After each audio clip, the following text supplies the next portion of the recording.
안녕하세요. 손유빈입니다. 빅스텝은 없고 피봇은 사라졌습니다. 국내 증시는 단단하게 하방을 지켜내다가 오후 들어서 코스피는 상승을 유지를 했고요. 코스닥은 약보합에서 거래를 마쳤습니다.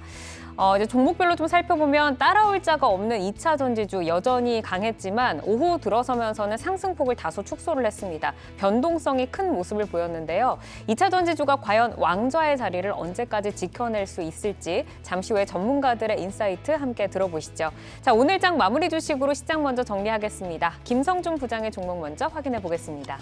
네, 오늘장 마무리 종목은 호텔 신라입니다. 최근 국내 인천공항의 면세점 입찰에서 중국의 국영면세그룹의 탈락과 국내 2위인 롯데의 탈락을 통해서 향후 면세점 부분에 있어서 입지가 강화될 것으로 기대가 되는데요. 금일 오후장 들어서 상당한 변동성을 보여주면서 시장이 출력 있는 모습을 보여줬었는데요. 물론 결과적으로 큰 문제는 없겠습니다만은 호텔 신라와 같이 다소 그동안 조금 소외됐었던 종목에 대한 관심도 다시 한번 필요한 시점으로 생각이 됩니다. 시장의 수급이 또 호텔 신라로 이어갈 수 있을지 연속성 지켜봐야겠습니다. 정경민 차장의 오늘장 마무리 주식 들어볼까요? 네, 오늘장 마무리 주식은 금양입니다. 장 막판엔 변동성이 상당하긴 했습니다만 이제 몇몇 2차 전지 관련된 종목들은 사실상 저세상 주식이 좀 된 것 같습니다. 비슷한 시가총액 종목들을 보면 상식적으로 좀 받아들이기 쉽지 않은 이제 그런 수준까지 상승해 있었었는데요. 부담스러운 직관 그리고 오버밸류라는 이제 언론과 리서치 하우스들의 반응에 이런 변동성도 커지는 게 아닌가 이렇게 좀 생각이 듭니다. 오늘은 이런 배터리 얘기와 함께 아직 이슈화되지는 못했지만 서서히 분위기가 바뀌어가고 있는 그런 업종들과 종목들 관해서 좀 알아보는 시간을 갖도록 하겠습니다. 네, 금양도 오늘 장중에 7만 원을 돌파한 후에 상승폭을 다소 반납을 하기는 했는데 정말 그 2차 전지주의 강세가 포모가 정말 강한 요즘의 장을 보여주고 있습니다. 잠시 후에 주요 이슈와 함께 또 숨겨져 있는 유망주까지 확인을 해보도록 하고요. 최수창 파트너의 오늘장 마무리 주식 만나보겠습니다. 최수창의 오늘장 마무리 주식은 D&T입니다. 배터리 3사 투자 확대에 따른 2차 전지 장비 슈퍼사이클 진입이 기대되는데요. 레이저 노칭 장비 국내 유일 회사로 수주 기대감이 지속되고 있습니다. 2차 전진에서도 실적주와 기대감주 선별해서 볼 필요성이 있는데 D&T는 실적주로 지속적으로 관심 있게 보셨으면 좋겠습니다. 네, 실적이 단단한 D&T까지 오늘장 정리를 해드렸습니다. 다양한 종목들의 이슈와 기술적 분석을 통해서 여러분과 내일을 함께 열어갈 종목들도 지금부터 확인해 보겠습니다.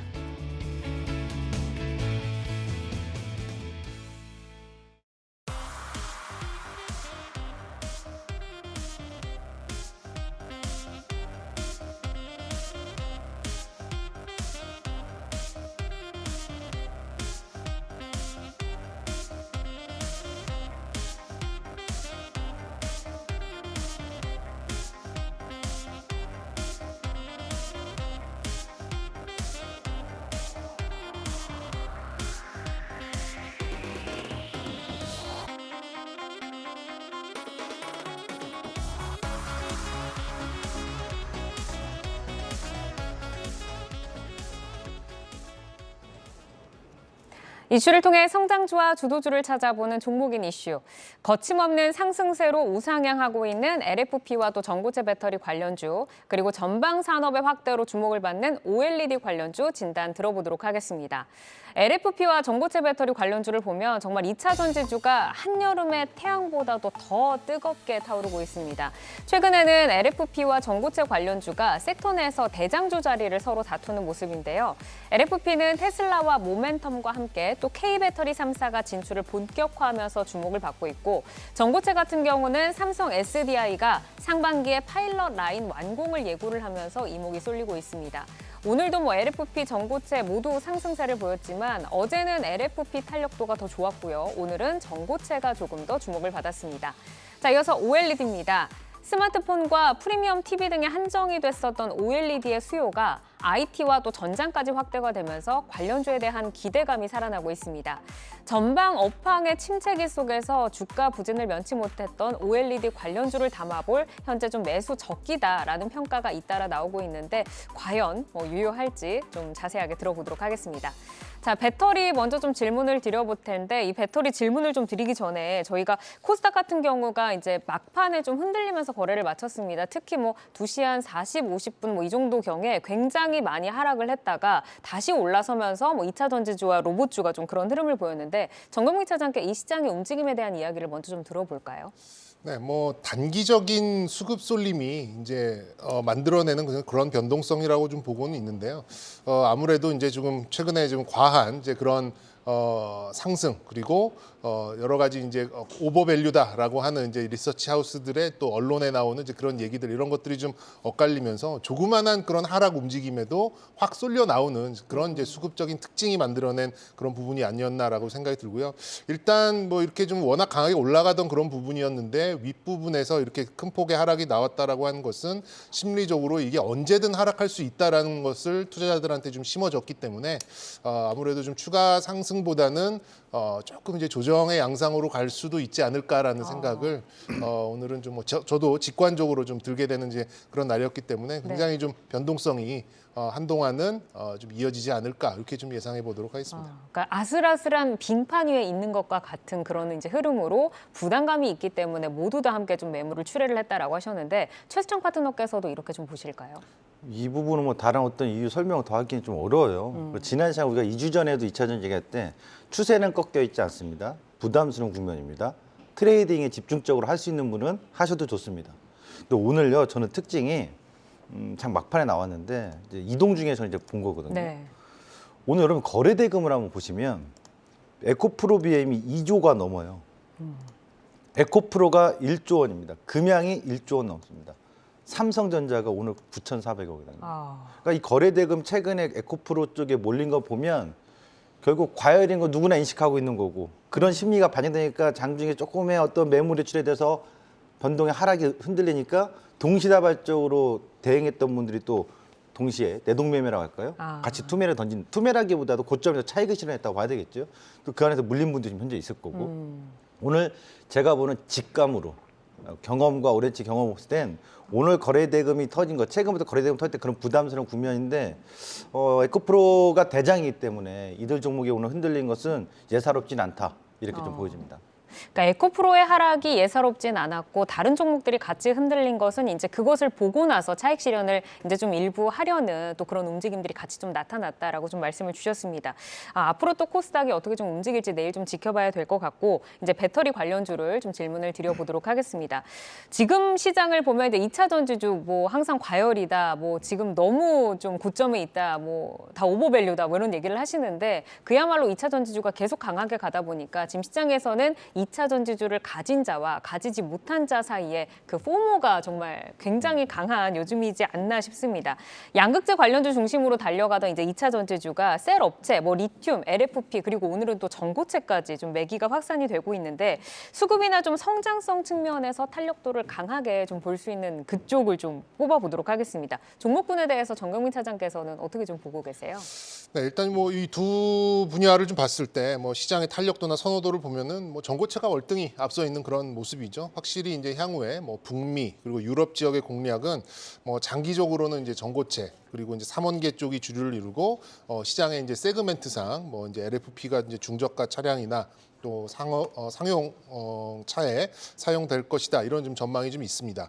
아직 전고체 배터리는 이제 그 가격이나 생산량을 좀 봤을 때는 소위 말하는 이제 하이엔드급 브랜드 자동차에 좀 편중되다시피 하고 있는데 향후에 이제 대량 생산을 통해서 단가를 어느 정도 낮출 수 있을 것인가 그리고 또한 어떤 브랜드의 어떤 세그멘트까지 적용이 될지에 대한 긍정적인 전망이 남아 있기 때문에 여기에 따른 이제 멀티플을 무한대로 보고 지금 이렇게 강한 흐름이 좀 나오지 않았나. 그리고 오늘 같은 경우는 소재 아랫단까지 물질까지 자극을 받는 그런 상황이 연출된 게 아닌가 좀 싶습니다.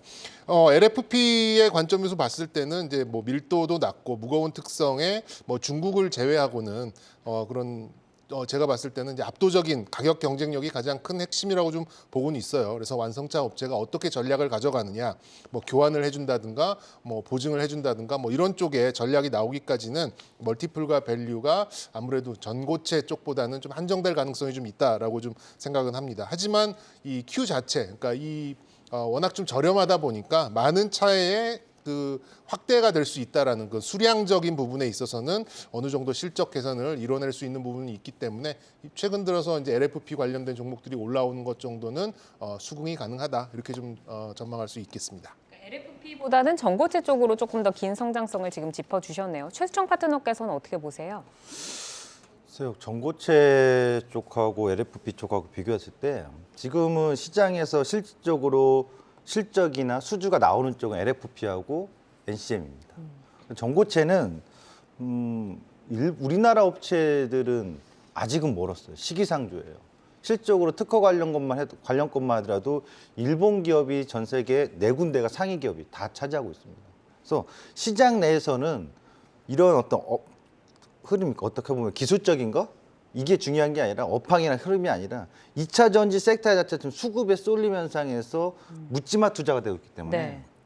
현재 시장에서 기술적인 차트를 가지고 왔을 때 가장 강해 보이는 건 뭐 전고체가 또 단기적으로 더 강해 보였고 또 한편으로는 리튬에서의 에코프로가 워낙 강하게 끌고 왔었고 그 안에서 세 개가 다 같이 순환 상승으로 돌아오고 있기 때문에 여기서 주목할 것은 업황의 흐름이 아니라 시장 내에서 대장 역할했던 에코프로 BM이나 에코프로의 관련 이 두 종목이 꺾이느냐 안 꺾이느냐 이걸 좀 주목했으면 좋겠다. 실질적으로는. 오늘 장 막판에 그 수급이 네. 따라갔던 그런 양상이네요. 그렇죠. 대장주의 수급을 조금 체크를 하면서. 네, 맞습니다. 이제 K배터리 3사가 이제 올해 LFP 배터리 진출을 이제 본격화하고 있고 또 무디스가 테슬라의 신용 등급을 상향을 하면서 LFP 배터리 관련주가 지금 시장에서 좀 주목을 받고 있는데 사실 뭐 일각에서는 국내 업계 LFP 배터리 진출이 뭐 이미 늦었다라는 좀 평가도 있습니다. 뭐 중국 시장이 워낙 LFP 또 강자로 좀 자리를 하고 있는데 이 성장 스토리에 대해서 어떻게 좀 전망을 하실까요, 정경민 차장님? 네, 뭐 성장 스토리를 한마디로 축약하자면 Q, 그러니까 LFP 배터리를 탑재한 그런 자동차를 얼마만큼 완성차가 요구를 하느냐, 이게 뭐 처음이자 마지막이 아닐까 싶습니다. 일단 뭐 공학적인 부분은 뭐 저도 잘 모르기 때문에 이거를 좀 제외를 하고 산업적인 측면에서 봤을 때 LFP의 최대 장점은 말씀드렸듯이 결국 이제 저렴하다는 점이죠. 그래서 리튬을 제외하면 뭐 인산과 철 수급은 부담이 없다라는 점이 있고 그렇게 본다면 LFP를 적용하게 되는 완성차가 향후에 어떻게 옵션을 LFP 배터리 탑재로 적용을 하느냐, 이게 지금 가장 큰 이제 관건이 될 것 같고요.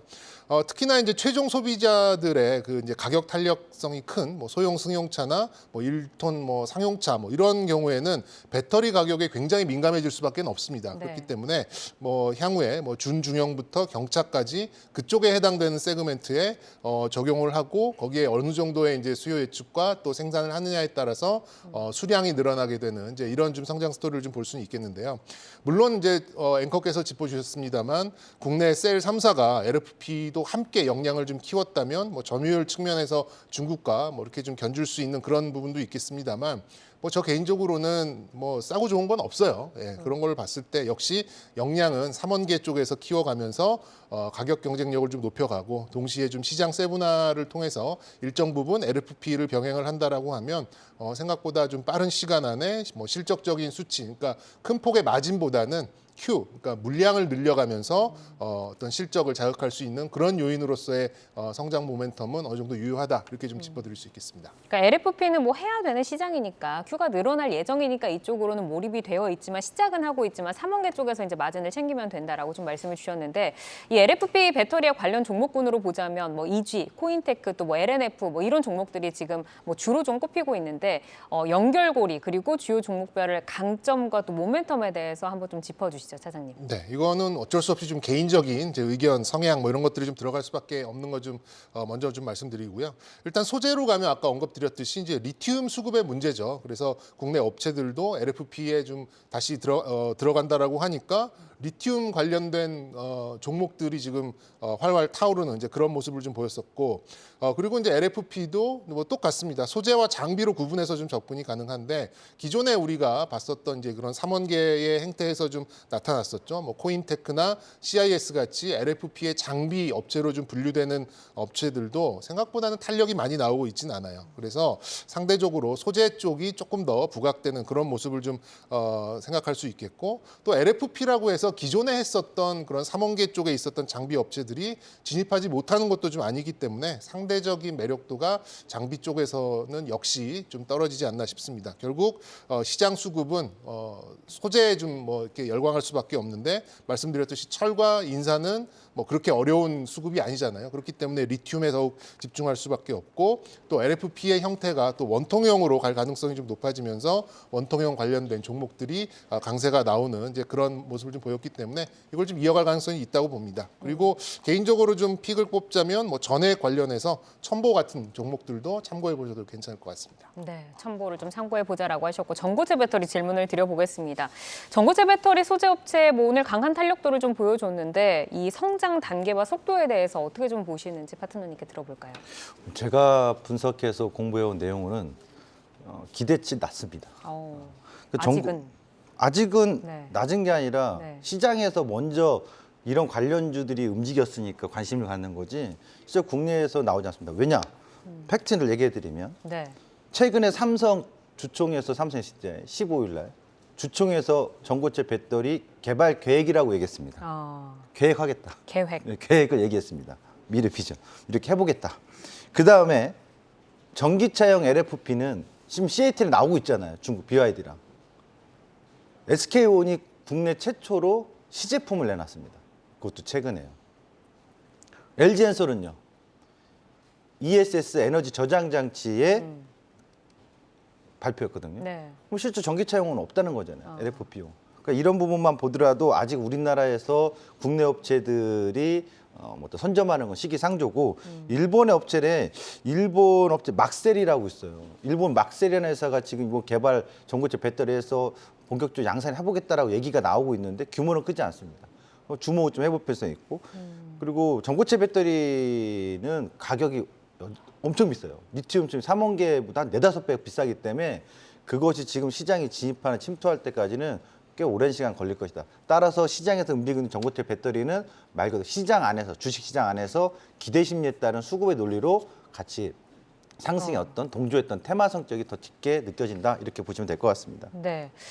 그러면은 이제 그 2차 전지주 가운데서 혹시 최수창 파트너께서는 어떤 종목을 조금 탑픽으로 보고 계시는지 궁금한데요. 2차 전지 내에서요. 네. 사실 2차 전지에서 전고체랑 지금 다 얘기를 하자면 저는 LFP 쪽에 관심 가져야 된다고 봐요, 이제. 지금 이제 리튬 관련돼서 양극재 관련주가 끌고 올라갔지만 LFP는 본격적으로 이제 발등에 불 떨어진 시점이에요. 그러니까 LFP가 안 좋았던 예전에 주행거리가 짧기 때문에 에너지 밀도 때문에 삼원계 방식보다는 좀 뒤처졌는데 기술 개발이 되면서 주행거리나 에너지 밀도가 높아졌고 또 장점이 가격이 싼 것도 있지만 안정성 부분에서도 사실 폭발 위험이 삼원계보다는 적습니다. 그런 부분에 있어서 ESS 시장은 사실 자동차가 아니니까 에너지 저장 장치니까 네. 무게가 좀 나간다고 해서 큰 문제가 안 되잖아요. 우리 한 몇 년 전에 ESS 저장 장치 화재건이 연일 나왔던 뉴스들을 들었던 거 기억나실 거예요. 맞아요. 지금 이제 하고 싶으신 말씀 너무 많지만 저희가 시간 관계상 알겠습니다. 종목을 좀 들어볼게요. 그 네, 종목은 가장 중요한 건 종목이니까. LFP와 전고체 사이에서 이 종목을 좀 가져가고 싶다. LFP에서 저는 한 종목 갔다면 이지를 이지. 네. 오늘은 이지를 살짝 봐- 밀렸는데. 오늘 밀렸는데 네. 이지가 결국 LFP 핵심 원료 양극재 원료가 되는 산화철을 생산하는데 전 세계 1위입니다. 그 점에 있어서 관심을 좀 가져야 되지 않을까 산화철 싶습니다. 생산 세계 1위 네. 이지 말씀을 해주셨습니다. 정경민 차장께서는 탑픽 어떤 종목 보세요? 네, 뭐 간단하게 말씀드리면 LFP에 한정되지는 않습니다만 LFP 배터리도 가능한 그런 기술력을 좀 가지고 있고 원래 이제 ESS 쪽 뭐 이런 역량이 좀 있기 때문에 뭐 충분히 가능하다라고 좀 보고는 있고요. 뭐 전고체 관련해서는 뭐 여러 종목이 좀 있습니다만 아직까지는 이제 좀 기대감이 있는 이제 그런 영역이다 보니까 뭐 이수학, 한농화성, 뭐 미코, 뭐 여러 가지 종목이 있습니다만 저는 뭐 레이크 머티리얼즈 정도 좀 트레이딩 좀 가능한 영역이 아닐까 이렇게 좀 말씀드리겠습니다. 네, 알겠습니다. 두 분의 탑픽을 들어봤고요. 이어서 OLED 관련주에 대해서 이야기를 좀 들어보도록 하겠습니다. OLED 시장 지금 뭐 기대감 뜨겁습니다. 디스플레이를 대표하는 삼성 디스플레이 디스플레이와 또 LG 디스플레이가 기존의 6세대 OLED를 대체할 이 차세대 OLED 투자를 계획 중인 것으로 알려져 있는데 두 기업의 투자 그리고 증설 계획이 지금 얼마나 시장에서 좀 반영이 되고 있는지 궁금합니다. 최수정 파트너께 들어볼까요? 그 OLED는 이번에 좀 관심을 갖는 게 LG 쪽에서는 아니에요. LG 쪽은 아니고 현재 이제 6세대, 세대 얘기하는데 이것도 모르시는 분 있을 것 같고 짤막하게 설명드리면 유리 원판 크기를 얘기하는 겁니다. 세대가 높아지면 유리 원판 크기가 또 넓어지니까 그래서 생산의 어떤 생산성이 더 높아지는 거거든요. 네. 근데 이번 8세대 얘기 나오는 거는 삼성 디스플레이 그 아산 공장이 지금 사실 A5가 중단돼 있는 상태예요. 그 공장에 새롭게 디스플레이 8세대 공정을 투입할 수 있는 계획이 나오지 않을까. 발표 가능성이 있다가 관측되는 게 팩트입니다. 하겠다라고 한 게 아니라 그럴 수 있지 않을까. 계획이 관측이 전망되는 상황. 그러니까 이 이슈를 가지고 지금 올라오고 있는데 네. 된다고 하면 일단 단기 호재는 맞죠. 그 사실 여부는 아직 확정된 건 아니라는 거. 그래서 이게 우선은 4, 5월에 이제 8세대 중대형 OLED 투자가 이제 발표 전망이 좀 있네요. 그렇죠. 있는 얘기가 어떤 뭐 언론의 단독 보도 나왔기 때문에 이게 관심을 끄는 거고요. 그렇게 된다면 어떻게 되냐면 삼성에서 결국 장비를 할 때 일본 캐논 토끼 거를 증착기는 들어옵니다. 그러면 이제 관련된 거서 플라즈마 시각 장비 쪽에는 ICD가 움직일 수 있고 이런 몇몇 종목들이 장비가 가능성이 있는데 지금 이 소식이 아주 확산될 정도는 아니다. 크게. 네. 알겠습니다. 지금 우선은 이제 기대감이 조금 오르고 있다. 근데 이제 우리는 OLED에 과연 진짜 봄이 이제 찾아올 것인가를 좀 질문을 좀 드려보겠습니다. 사실 OLED가 그 전에는 일부 뭐 프리미엄 TV나 스마트폰에 조금 이제 한정이 되면서 확장성이 그렇게 크진 않았었는데 이제는 뭐 IT나 또 전장까지 확대가 되면서 성장성이 좀 주목을 받고 있잖아요. 애플도 OLED를 적용한 아이패드 출시가 지금 예상이 되고 있고 그러면 이제 이쪽 분야의 확장성에 대해서는 좀 점수를 줄 수 있는 부분일까요? 일단 결론은 기대감은 있습니다. 기대감은 있는데 그 기대만큼 관련 종목들의 실적이 충분히 받쳐줄지 또한 높은 멀티플로서 IT 업종의 주도적인 역할을 할 수 있을지에 대한 의문은 개인적으로는 좀 남아 있습니다. 그러니까 OLED가 이제 기존의 가전 위주에서 뭐 모빌리티다 또 AI 기기까지 확장이 돼서 뭐 결국 이제 기기와 사람의 접점이라는 그 최종 아웃풋을 표시하는 그런 수단이라는 점은 뭐 포기할 수 없는 그런 이제 관심 섹터로서 남아 있을 수 있는 이유라고 좀 볼 수 있겠습니다만 기존의 이제 LCD에서 OLED로의 변화가 생각보다 이렇게 획기적이거나 산업력 파급이 그렇게 크진 않은 것 같아요. 이제 그런 면에서 주가가 좀 반영하지 못한 것 같고 일단 최종 소비자 입장에서 이제 디스플레이 방식에 대한 변화가 선호도에 크게 영향을 미치는 그런 상태는 아직 아니다 보니까 뭐 완성품 업체들의 채택 속도가 기대만큼 뭐 따라줄지 여기에 대해서도 조금 중요한 부분인데 조금 의심이 좀 가는 부분입니다. 하지만 뭐 전력 소모, 디자인 뭐 이런 것들을 좀 감안했을 때는 뭐 LCD에서 OLED로 넘어가는 거는 뭐 대세적인 변화라고 좀 볼 수는 있기 때문에 최소한의 기대감 정도는 남아 있다 이렇게 말씀드릴 수 있겠습니다. 시대가 지금 흘러가고 있고 계속해서 다음 단계가 나오고는 있지만 아직까지는 두 분 다 이제 기대감 정도로 좀 정리를 해주셨습니다. 그래도 어쨌든 이제 투자와 증설에 이제 삼성과 LG가 좀 앞장을 서면서 우선 주가적으로는 소부장 업체에 이제 지금 훈풍이 불어오고 있는데 OLED 장비 부품의 주요 분야 그리고 이제 우리 국내 주요 업체의 경쟁력에 대해서는 어느 정도인지 궁금합니다. 최수정 파트너께 들어볼까요? OLED 이제 경쟁력 얘기하기 전에 좀 구별해 드릴게요. 네. 중소형, 중대형 쪽에서는 삼성 디스플레이가 점유율이 상당히 높죠. 어디 들어가냐? 스마트폰이잖아요. 네. TV 쪽은 LG예요. 여전히 10년째 압도적 1위입니다. 그럼 TV 출하량이 올해 몇만 대냐? 전망되는 게. 제가 메모를 해왔는데 수치를 조금 틀릴 수 있어요. 740만 대인가 그래요. 많은 게 아니에요. TV 출하량 규모가. 1000만 대 넘는다는 얘기가 몇 년 전에 얘기 나왔는데 아직도 열리질 않고 있어요. 그렇기 때문에 OLED TV 쪽으로 뭐 시장성이 확 열리는 건 아니다. 이것은 수율 부분하고 가격 때문에 그래요. 여전히 비싸거든요. 여러분 OLED TV 집에 다 한 대씩 있으시죠? 별로 없으실 거예요 지금. 있긴 있으시겠지만 가격 단가가 워낙 비싸요. 그래서 여전히 OLED가 TV 출하량 대형 TV에서 침투율이 좀 낮은 이유. 그런 부분인데 이번에 삼성이 이제 발표되는 건 삼성도 이 8세대 하는 게 TV 쪽에서 늘리겠다. TV 국내 출시가 이번에 처음 나왔거든요. 77인치, 66인치. 근데 이번에 그 삼성이 투자한다는 것도 노트북이나 모니터용이에요. 그렇기 때문에 이 부분이 앞으로 시대에 바뀌어서 계속 OLED는 바뀌겠지만 OLED 산업 자체에서 우리나라 기업이 지금 수익성으로 굉장히 커지거나 이익률이 그런 상황은 아니다. 그래서 그나마 다시 한번 얘기하지만 네. 관련주를 본다면 장비 투자하면 장비주 관심이 있겠죠. 그 ICD가 될 거고 원익 IPS가 됐고 롯데 시스템즈가 될 겁니다. 아까 짧게까지 말씀드렸지만 식각장비가 증착기 쪽인데 그 다음에 이제 덕산네로스 소재는 계속 관심이 있겠죠. 근데 삼성에서도 이게 그 공급받는 체인 벤더를 매년마다 바꾸거든요. 네. 이것도 확인해야 되기 때문에. 연속성이 또 없을 수 있다. 네, 그렇죠. 네, 그렇기 어쨌든. 때문에 덕산네오스가 무조건 된다 이렇게 말씀드리기도 어렵고 확인하는 과정이 좀 필요할 네. 거고 그다음에 LS 세미콘 같은 경우도 마찬가지로 해서 OLED 관련된 기업은 이게 좀 핵심 종목이긴 한데 아직 딱히 손에 잡힐 정도로 장점이 있다라고 말하기 좀 어렵다. 알겠습니다. 제가 보는 좀 관점에서는. 관심 있게 봐야 하는 종목들은 이 종목들이 맞지만 업황이 부진한 상황에서 좀 체크를 해봐야 될 것들이 많다 아직까지는 이런 말씀이신데 정경민 차장께서는 좀 최선우주 어떤 종목 보고 계실까요? 네, 역시 뭐 소재는 많이 국산화가 됐다고는 하지만 그래도 역시 이제 일본 소재의 재진입이 가능성이 좀 켜졌잖아요. 그런 면에서 봤을 때는 주가의 악영향은 뭐 좀 피하지 못하지 않을까. 그렇다면 우리 파트너님께서 말씀해 주신 뭐 장비 쪽 그리고 개인적으로는 아까 종목이 좀 겹쳤는데요. 네. DDI 디스플레이 구동칩 쪽을 좀 봐야 되지 않을까 싶습니다. DDI의 대장주는 역시 LX 세미콘이고요. 뭐 더 이상 악재에도 주가가 하락하지 않는 바닥권을 잘 다져가는 모습이고 대형 OLED 쪽에 적합한 이제 플라즈마 기술을 가지고 있는 그리고 봉지 장비를 공급하는 주성 엔지니어링도 최근에 굉장히 좋은 수급과 또 바닥 대비 상승률을 좀 보여주고 있거든요. 네. 그래서 저는 뭐 이 두 종목 정도면 글쎄요, 뭐 OLED의 상당 부분을 좀 커버할 수 있지 않을까 싶습니다. 네, OLED는 좀 기대감 정도로 좀 정리를 해봐야 될 것 같습니다. 어쨌든 알려드린 종목들 좀 참고를 해보시기를 바라겠고요. 오늘은 또 LFP 전고체 배터리 관련주와 또 OLED 관련주 진단을 들어봤습니다. 균형적인 시각으로 포트를 잘 구성을 해보시기를 바라겠습니다.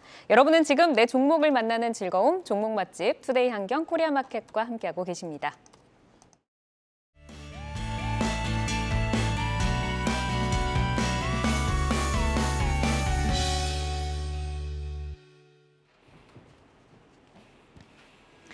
장 마감 후 4시부터 6시까지 진행되는 시간의 투자리그, 시간의 거래 동향 만나보는 이 시각 시간의 단일가 박수진입니다.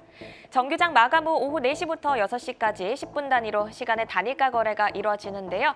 이 시각 시간의 단일가를 통해 시간의 주요 종목 등락률 실시간으로 생생하게 전달해 드리겠습니다. 그럼 이 시각 시간의 단일가 코스피 상승률 상위부터 함께 살펴보겠습니다. 가장 먼저 윌비스라는 종목이 9.9% 상승하면서 상한가로 거래가 되고 있습니다. 이 종목은 취업, 일자리 테마로 묶일 수 있는 종목인데요. 오늘 정규장에서 약보한 마감을 했는데 현재 시간에서 강하게 출발을 하고 있습니다. 신흥이 9.7% 상승을 하고 있고요. 그 뒤를 이어서 세아가 7.8%, 그리고 2차 전지 관련주로 오늘 14% 급등이 나온 TCC 스틸이 4% 상승한 23,700원에 거래가 이어지고 있습니다.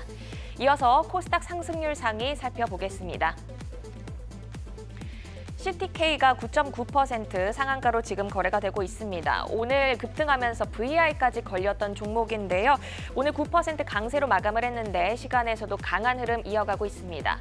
그리고 LNK 바이오 역시 의료정밀 업체인데요. 오늘 정규장에서 1% 하락을 했는데 현재 시간에서는 9.7% 강세를 보이고 있습니다. 계속해서 시간의 단일가 코스피 하락률 상위 살펴보겠습니다. DL건설이 코스피에서 가장 큰 하락률을 기록하고 있습니다. 건축 토목 관련주로 오늘 정규장에서 1% 하락을 했는데요. 현재 2% 밀리면서 가장 크게 하락하고 있고 곡물 관련주인 신송홀딩스 역시 1.6% 밀리고 있습니다. 마지막으로 코스닥 하락률 상위 살펴보겠습니다. 우리손 FNG가 3.7% 밀리면서 가장 크게 하락을 하고 있고요. 더 미동 차량용 블랙박스 전문 업체입니다. 오늘 정규장에서 1% 상승을 했는데 현재 2.7% 하락하면서 두 번째로 큰 하락률 기록하고 있습니다. 또 금 관련주인 엘컴텍이 2.2% 밀리고 있네요. 이렇게 이 시각 시간의 단일가 살펴봤는데요. 시간의 단일가 매매는 오후 6시까지 10분 단위로 매매가 체결되니까 모멘텀과 거래량 등 꼼꼼히 살펴보시고 시간에서도 성투 전략 세워가시기 바랍니다. 시간의 단일가 거래 동향은 잠시 후 시간의 단일가 특징주를 통해서도 확인하실 수 있습니다.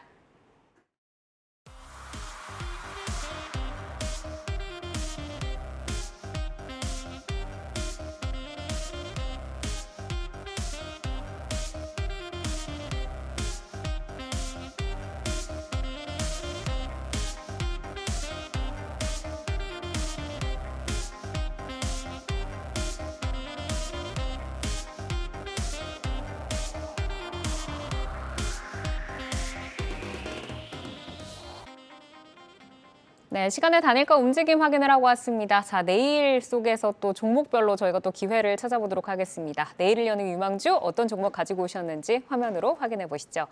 자, 김성준 부장의 종목은 비나텍, 그리고 정경민 차장 SAMG 엔터, 그리고 최수창 파트너 한미반도체 가지고 오셨습니다.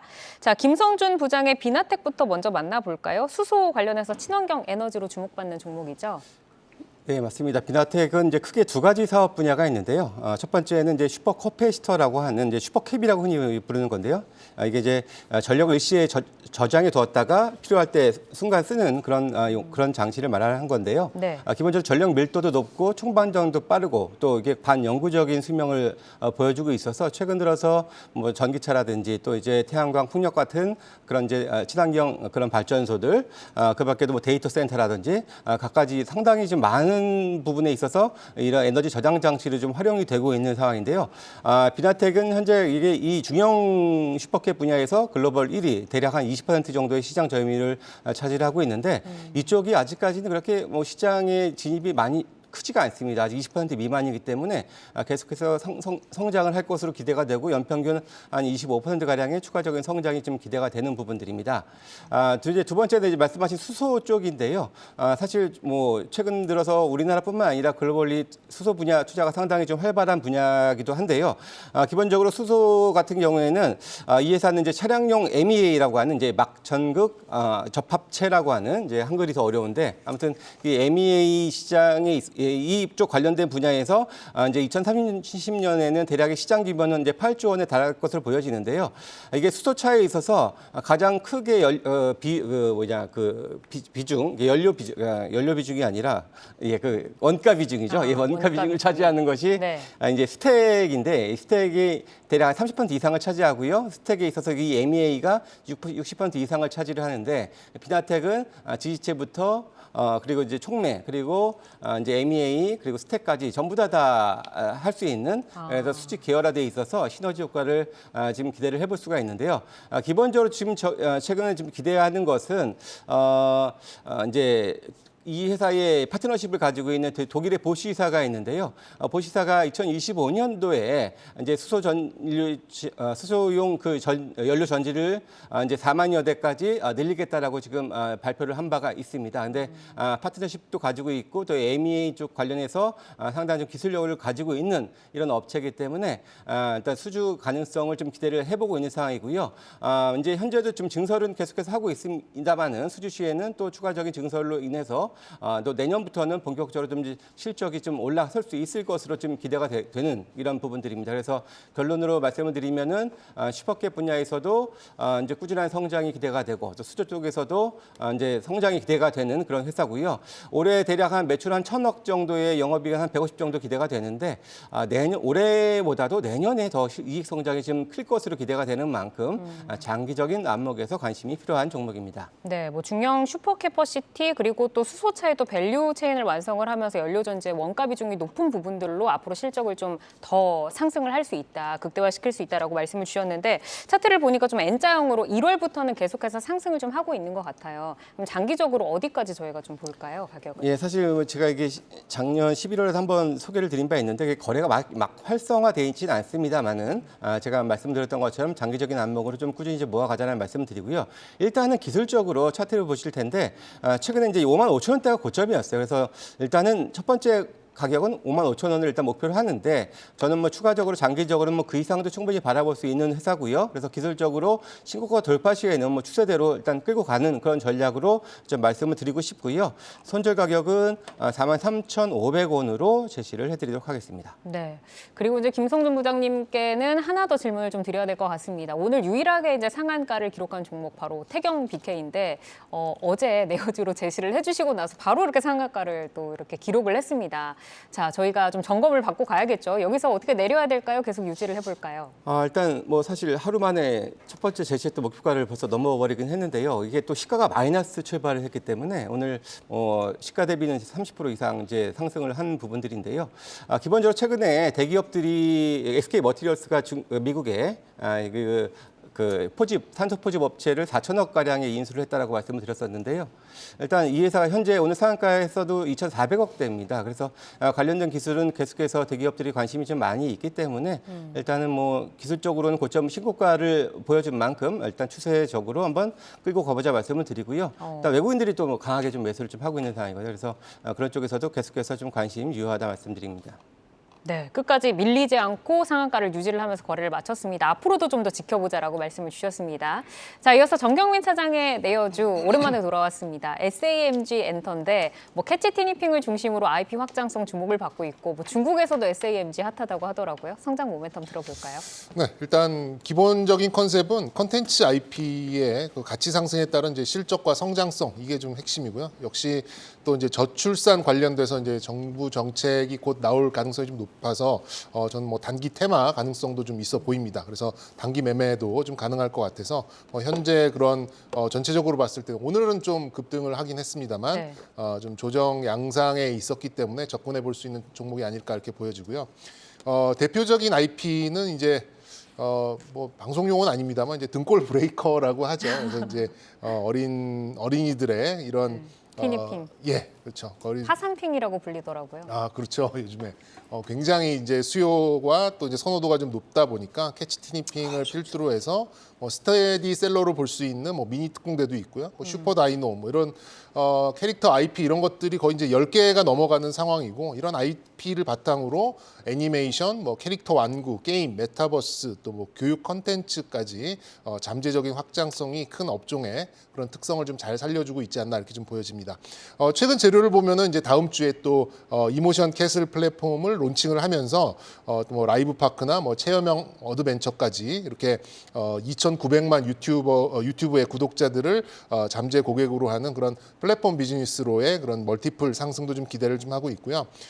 근시일 내에 또 저출산 장려책이 좀 나올 것 같습니다. 그렇게 본다면 또 정책 테마와 엮이면서 슈팅도 기대해 볼 수 있고 그리고 뭐 최근 들어서는 이제 라이센스 방식에서 직접 매출로 전환되는 중국을 비롯한 해외 매출도 좀 기대해 볼 수 있는 부분이 좀 있어서 올해는 뭐 보수적으로 보더라도 뭐 200억 이상의 영업이익은 만들어낼 수 있으면서 강한 턴어라운드를 좀 기대해 볼 수 있지 않을까 싶습니다. 네, 또 뭐 최근에 또 오버행까지 좀 이렇게 매물을 소화를 하면서 오늘 이제 강하게 좀 상승을 해줬는데 실적도 단단한 데다가 저출산 테마까지 이제 편입이 될 수 있는 부분을 좀 짚어주셨습니다. 자, 그러면 가격을 어디까지 좀 열어두고 저희가 전략해 일단 목표가는 한 5만 원 정도 잡았어요. 근데 5만 원을 잡은 이유가 뭐 전 더 높은 곳을 좀 보고는 있습니다만 뭐 정고점이기 때문에 좀 잡았고요. 뭐 일단 기존 뭐 이것도 엔터사잖아요. 이제 기존의 이제 아이돌 엔터사들은 아이돌은 나이를 먹습니다만 캐릭터는 나이를 먹지 않죠. 뭐 그런 것들을 좀 생각해봤을 때 멀티플이 그런 엔터사들보다 좀 낮을 이유는 없는 것 같고요. 조정도 받을 만큼 받았던 것 같아요. 기존에 있었던 그런 지지선만큼은 뭐 충분히 지금 딛고 올라오는 그런 모양이기 때문에 제가 봤을 때는 한 60일선이 놓여 있는 3만 원 후반대 3만 8천 원 선 요 정도만 좀 돌파해주는 모습이 좀 나오면은 정고점까지 좀 빠른 상승으로 좀 갈 수 있을 가능성이 높고요. 오늘도 아래 꼬리를 달고 종가가 고점으로 끝나는 그런 모습이기 때문에 좀 내여주에 적합한 그런 종목이 아닐까 싶습니다. 네, SAMG 엔터 앞으로 좀 지켜보도록 하겠습니다. 저 최수정 파트너의 종목으로 넘어가겠습니다. 한미 반도체인데 이제 반도체 장비주에 다시 주목을 해야 되는 시기일까요? 저는 그렇게 봅니다. 사실 올해 반도체 장비주 기대치가 없었습니다. 왜 갑자기 관심을 가져야 되냐라고 하면 바로 K-칩스법이 기재에 통과돼서 그렇습니다. 올해 설비 투자 감소하겠다고 했습니다. 네. 그런데 이 K-칩스법을 보면 세액 공제가 워낙 큰 폭으로 상향됐기 때문에 이 수혜를 받기 위해서는 올해 임시적으로 또 한도 세액 공제가 더 늘린 게 있거든요. 그렇다면은 발빠르게 반도체 업계의 설비 투자가 이어질 수 있다는 얘기죠. 그러면 장비 업체가 가장 수혜를 받을 수 있다. 이렇게 좀 시나리오를 어떤 추정을 해볼 수 있겠는데 아직 기업에서 삼성이나 SK에서 투자 발표한 건 없습니다만 K-칩스법이 통과되면서 올 이제 본회 30일에 거의 통과가 유력시 되는데 그렇다면은 반도체 관련된 투자 시설 투자가 나올 가능성이 매우 높다고 봐야 돼요. 그러면서 수혜를 받을 수 있는 게 한미반도체인데 왜 한미반도체냐면 한미반도체는 두 가지 장비가 주목이 됩니다. 첫 번째는 AI 하면 항상 방송 나서 얘기하지만 AI 관련주 뭐 사야 돼요 물어보면 엔비디아 사세요라고 했어요. 계속 그랬어요. 지금도 엔비디아 사셔도 됩니다.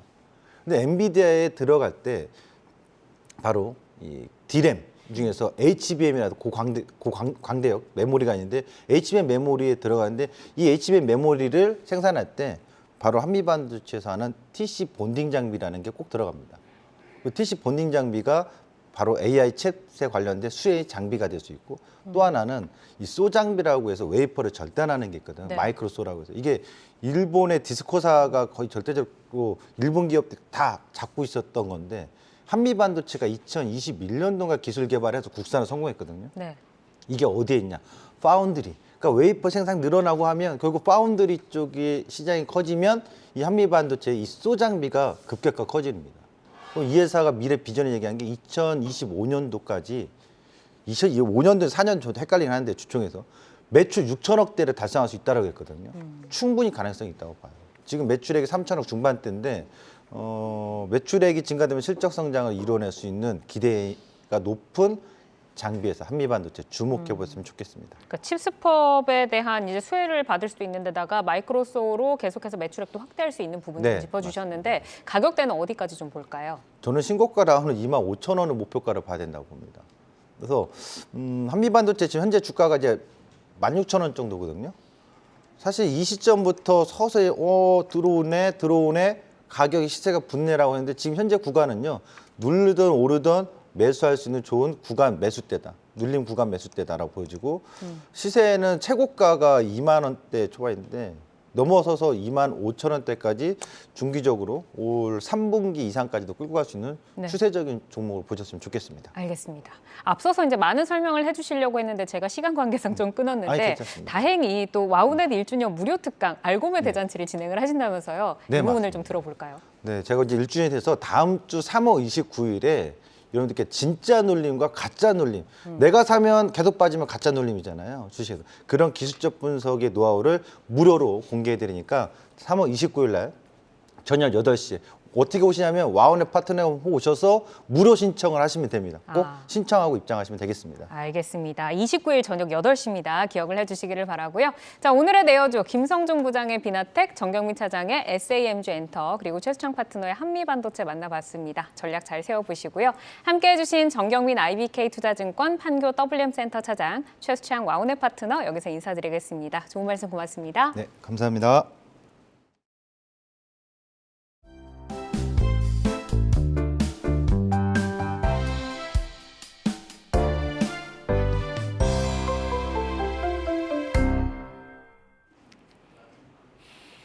시간의 단일가 거래 속 특징주들을 따라가 보는 시간의 단일가 특징주 탑5 시간입니다. 시간의 단일가 거래는 내일장까지 연결돼 움직이는 종목들이 많은데요. 오늘 함께 하시면서 매매 전략에 잘 활용해 나가시기 바랍니다. 그러면 특징주 탑5 5위부터 바로 확인해 보겠습니다. 조일 알미늄인데요. 리튬이온 배터리의 4대 구성 요소인 양극박 생산 업체입니다. 4거래 연속 상승하며 급등 흐름 보이고 있는데요. 오늘도 장중 17% 상승하며 크게 올랐는데 윗꼬리 달고 흘러내리며 3% 강세로 마감을 했습니다. 시간외에서도 강세가 이어지고 있는데요. 70만 주 이상의 거래량 터지면서 활발하게 거래되고 있습니다. 현재 1.7% 상승하고 있습니다. 4위 만나보시죠. 셀바스 AI 보겠습니다. 음성 인식과 음성 합성을 기반으로 한 음성 AI 전문 기업이죠. 오늘 외국인과 기관의 대량 매수로 13% 급등했는데요. 시간의 거래에서도 긍정적 흐름 이어지고 있습니다. 현재 세 번째로 많은 거래 대금 실리면서 2.3% 상승하고 있습니다. 이어서 3위 TCC 스틸 보겠습니다. 2차 전지 관련주로 외국인과 기관의 양매수가 3거래 연속 들어오고 있습니다. 4거래 연속 상승 흐름 가져가고 있고요. 오늘도 14% 급등하면서 정규장에서 마감을 했는데요. 시간에서도 상승하면서 활발하게 거래되고 있습니다. 2.8% 상승한 23,400원에 거래가 되고 있네요. 2위 만나보겠습니다. AT 세미콘입니다.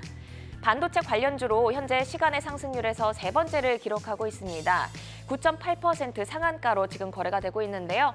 이 종목은 지난 17일에 공시 불이행과 공시 번복으로 불성실 공시 법인에 지정된 바 있으니 투자에 참고하시면 좋겠습니다. 그럼 바로 1위 만나볼까요?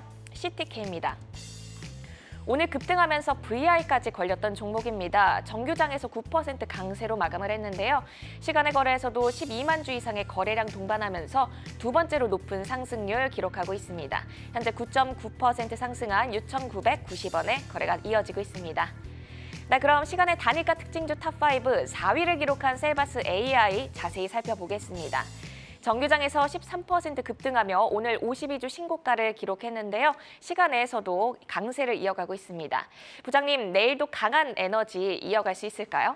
예, 사실 최근 들어서 챗 GPT-4가 출시된 이후에 상대적으로 지난번 3 때보다도 관련주들이 그렇게 상승 탄력이 높지가 않습니다. 하지만 셀바스 AI는 오늘 신고가를 기록을 하면서 상당히 좀 강한 움직임들을 좀 보여줬는데요. 기본적으로 AI 음성 인식 관련 회사인데요. 이 AI 분야에서 이미 매출이 기존의 SI보다도 매출이 좀 올라서 있는 상황이고 AI 분야에서 지금 흑자를 기록하고 있는 그런 회사고 최근에 국내에도 많은 회사들이 지금 한국형 챗 GPT 출시를 지금 앞두고 있는 상황에서 계속해서 매출처가 다변화되고 있다 보니 시장에서는 관심이 상당히 좀 많이 있는 것 같습니다. 금일도 외국인들의 강한 매수와 함께 상승세를 지금 유지를 하고 있는 상황이고요. 그래도 당분간은 챗 GPT-4 관련해서는 이 셀바스 AI를 대장으로 해서 어떻게 보면은 좀 지표 삼아서 다른 종목들도 같이 한번 투자에 참고하시면은 좀 많이 도움이 되실 것 같습니다. AI의 확산으로 매출처가 또 다변화되고 있고 외국인의 강한 매수도 이어지고 있어서 긍정적인 뷰를 비춰주셨습니다. 그러면 시간의 단일가 특징주 탑5 5위를 기록한 조일 알미늄도 살펴보겠습니다. 최근 4거래 연속 상승세를 이어가고 있는데요. 오늘 정규장에서는 다소 변동성이 컸습니다. 그래도 외국인과 기관 동반 매수세가 이어지고는 있는데요. 그럼 추가 상승 여력은 어떻게 보실까요? 예, 사실 오늘은 오후 2시 한 50분부터 상당한 변동성을 좀 보여줬었죠. 앞서서 셀바스 AI도 마찬가지로 그런 흐름들을 보여줬었고, 조일 알미늄도 마찬가지의 흐름을 좀 보여줬는데요. 사실 최근에 사마 알미늄이 상당한 지금 강세를 보이면서 투자 경고까지 붙을 정도로 상승세 유지가 되고 있고요. 시총이 1조가 넘었습니다.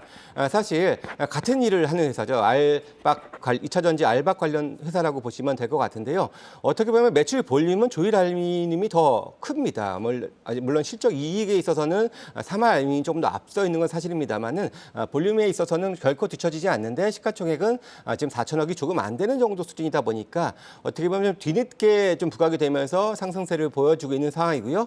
최근에 상당히 좀 수급이 뜨겁습니다. 그래서 그런 부분들도 어떻게 보면은 후행하고 움직이는 부분들이고 오늘 고점 대비 상당히 좀 많은 윗거리를 달고 지금 밀려 있어서 오늘의 장중 고점을 과연 돌파할 수 있을지가 관건이겠습니다만은 사마 알미늄이 이렇게 버텨주는 모습을 보여준다면은 다시 한번 또 추가적으로 고점 돌파도 충분히 기대를 해볼 만한 그런 회사라고 말씀드릴 수 있겠습니다. 네, 양극박 업체로서 매출 볼륨도 상당한데 사마 알미늄에 비해서 좀 상대적으로 덜 오른 부분이 있기 때문에 현재 키 맞추기 형태로 주가가 상승하고 있습니다. 장중 고점 돌파 여부가 중요하다고 체크를 해주셨고요. 내일장 키워드도 한번 들어보겠습니다. 저희가 어떤 키워드에 중점을 두고 내일 대응해 나가면 좋을까요? 사실 오늘 많이 좀 흔들리는 장을 보면서 좀 많이 지금 염려하시는 분들도 계셨을 것 같은데요. 제가 잠깐 지금 화면을 한번 준비를 해봤는데요. 오늘 코스닥의 투자자별 매매 동향을 그 그래프로 보여주는 그런 화면인데요. 사실 오늘 장 막판에 개인들의 매도가 상당히 컸었고요. 이를 외국인들이 주로 중심으로 매수를 좀 받아주면서 올렸습니다. 혹자는 이제 2차 전지가 변동성 확대를 가장 주도하긴 했습니다만은 2차 전지와 함께 로봇 그리고 다른 그동안에 강했었던 AI 관련주들 다 같이 흔들리는 모습들을 좀 보여줬었는데요. 일단은 이런 것들이 사실 개인들의 일부의 매도에서 나타난 현상들이고요. 기본적으로 최근에 이제 환율도 좀 안정적이고요. 또 하나 우려했었던 미국의 대형 신용은행 그리고 CS 같은 이런 대형 은행들의 그런 불안감들이 있었는데 어찌어찌 국가가 나서서 이것을 막는다라는 것을 분명히 강하게 막는다라는 것을 보여줬기 때문에 그래도 저는 당분간은 이러한 반등 기조는 유지가 될 것으로 보여지고요. 그런 관점에서 본다면은 오늘은 어떻게 보면 하나의 해프닝으로 끝날 가능성도 높다라고 생각이 듭니다. 그렇다고 본다면은 기존의 주도주들 중에서도 오늘 상당히 수급적으로 안정적이었었고 앞으로도 대기업들의 참여가 계속해서 기대가 되는 로봇을 중심으로 강했었던 테마가 유지될 가능성도 있고요.